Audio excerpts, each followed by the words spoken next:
تو آج ہم ایک بہت اہم اور ذرا پیچیدہ موضوع پر تفصیلی بات کریں گے۔ پچھلے کچھ ہفتوں کی رپورٹس اور معاشی ڈیٹا کا ایک گہرا جائزہ لیتے ہیں۔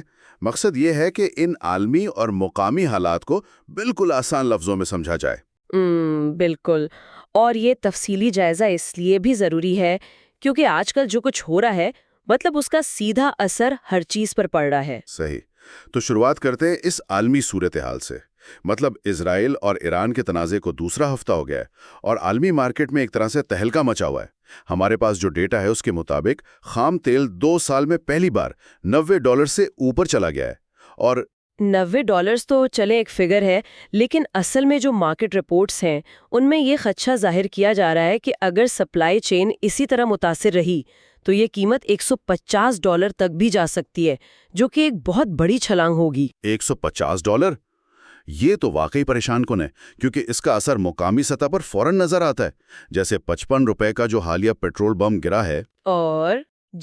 اور مٹی کے تیل میں بھی لگ بھگ 70% کا اضافہ دیکھا گیا ہے۔ بالکل، یہی وجہ ہے کہ آج یعنی 8 مارچ 2026 سے پیٹرولیم مصنوعات کی قیمتوں کا تعین اب ہفتہ وار بنیادوں پر شروع ہو رہا ہے۔ حکومت تو دراصل ورک فرام ہوم اور تعلیمی اداروں میں فاصلاتی تعلیم پر بھی غور کر رہی ہے تاکہ ایندھن کو کسی طرح بچایا جا سکے۔ صحیح کہہ رہی ہیں آپ۔ یہاں آ کر معاملہ مزید دلچسپ بلکہ قدرے سنگین ہو جاتا ہے، کیونکہ ایک طرف تو یہ دباؤ ہے اور دوسری طرف پاکستان سٹاک ایکسچینج میں 3715 پوائنٹس کی شدید مندی ریکارڈ کی گئی ہے۔ اور اس میں IMF کا بھی بڑا کردار ہے۔ سیکیورٹی وجوہات کی وجہ سے ان کا دورہ منسوخ ہوا اور اب ترکی سے ورچوئل مذاکرات ہو رہے ہیں۔ اس غیر یقینی صورتحال سے مارکیٹ کا اعتماد تو لازمی طور پر مجروح ہوتا ہے، سرمایہ کار گھبرا جاتے ہیں۔ تو کیا مطلب ان رپورٹس میں چاروں طرف اندھیرا ہی ہے یا کوئی مثبت خبر بھی ہے ہمارے پاس؟ نہیں، کچھ اچھی خبریں بھی ہیں۔ خیبر پختونخوا میں OGDC کی طرف سے روزانہ 3765 بیرل تیل کی نئی دریافت ہوئی ہے، جو ہماری مقامی سپلائی کے لیے ایک بہت زبردست پیش رفت ہے۔ یہ واقعی ایک امید کی کرن ہے، اور ساتھ ہی تنخواہ دار طبقے کے لیے انکم ٹیکس میں 5% کمی کی تجویز بھی تو زیر غور ہے۔ اگر یہ منظور ہو جائے تو مہنگائی کے اس طوفان میں تھوڑا بہت ریلیف ضرور مل سکتا ہے۔ جی بالکل۔ اب ان تمام چیزوں کو ایک ساتھ ملا کر دیکھیں تو کل کا دن یعنی 9 مارچ بہت اہم ہو گیا ہے۔ اسٹیٹ بینک کا اجلاس ہے جس میں موجودہ 10.5% پالیسی ریٹ پر فیصلہ ہونا ہے۔ اب تیل کی قیمتوں اور افراط زر کے بعد سب کی نظریں اسی پر ہیں۔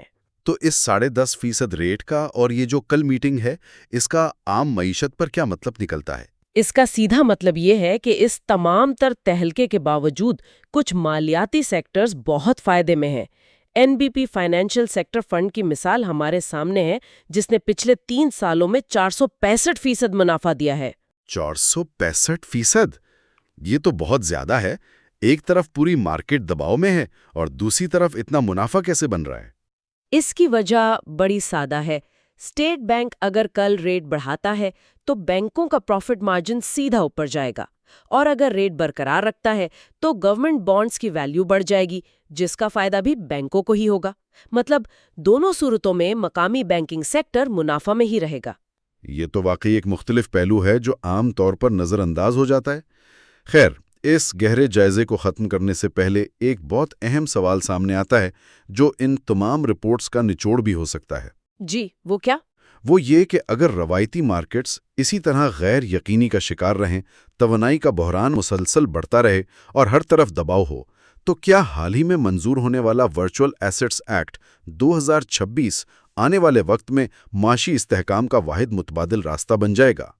یہ واقعی ایک ایسا پہلو ہے جس پر مزید گہرائی سے سوچنے کی ضرورت ہے۔